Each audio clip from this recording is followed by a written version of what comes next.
Let's chat about the experience of Ireland during World War II.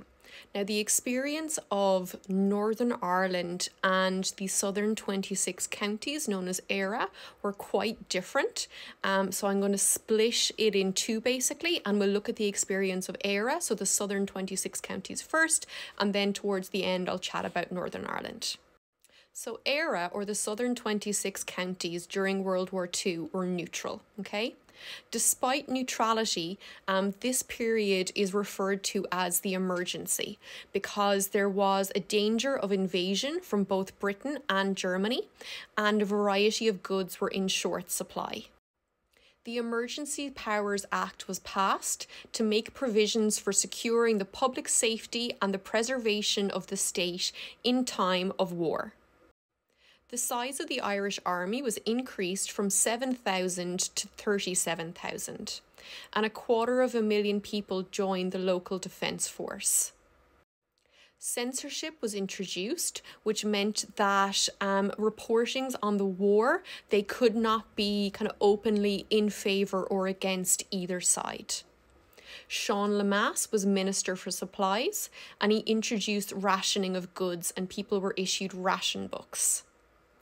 Glimmermen were used to make sure that gas was not being used illegally. Trains started to use turf as fuel.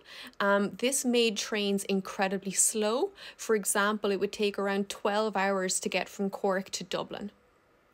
Unemployment also rose as a result of World War II, and farm production fell because there was no fertiliser being imported from Britain. About 100,000 Irish people emigrated to Britain, many of whom ended up working in British war industries. In December of 1940, around 2,000 evacuated British women and children were taken in by ERA. Operation Green refers to the planned German invasion of Ireland, but it never went ahead. Even though the southern 26 counties of ERA were neutral, there were a number of bombings during World War II. Most of them are seen to be accidental. For example, in the 1941 bombing of the North Strand, German bombers killed 28 people and injured another 90. Now let's chat about the experience of Northern Ireland during World War II, which was quite different to the experience of ERA. So Northern Ireland played an active part in the war. Even though conscription, so forced military service, was not introduced in Northern Ireland, rationing was. Many planes based in Northern Ireland were used to patrol the North Atlantic and look for German U-boats. Northern Ireland also became a base for American troops. At one point, 120,000 American soldiers and airmen were based in Northern Ireland. Northern Ireland made a significant industrial contribution to World War II. For example, the linen industry made parachutes. A company called Shorts produced 1,200 Sterling bombers. And the shipbuilding company Harland and Wolff made warships and tanks. They also made an agricultural contribution.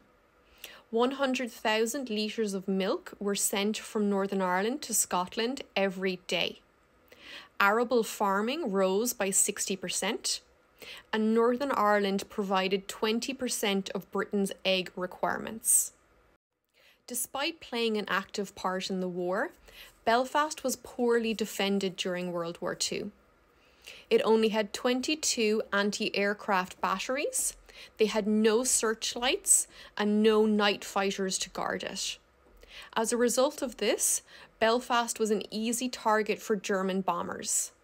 For example, Belfast was very heavily bombed 4 times between April and May of 1941, and this became known as the Belfast Blitz. As a result of the Belfast Blitz, over 1,100 people were killed and half the houses in the city were destroyed.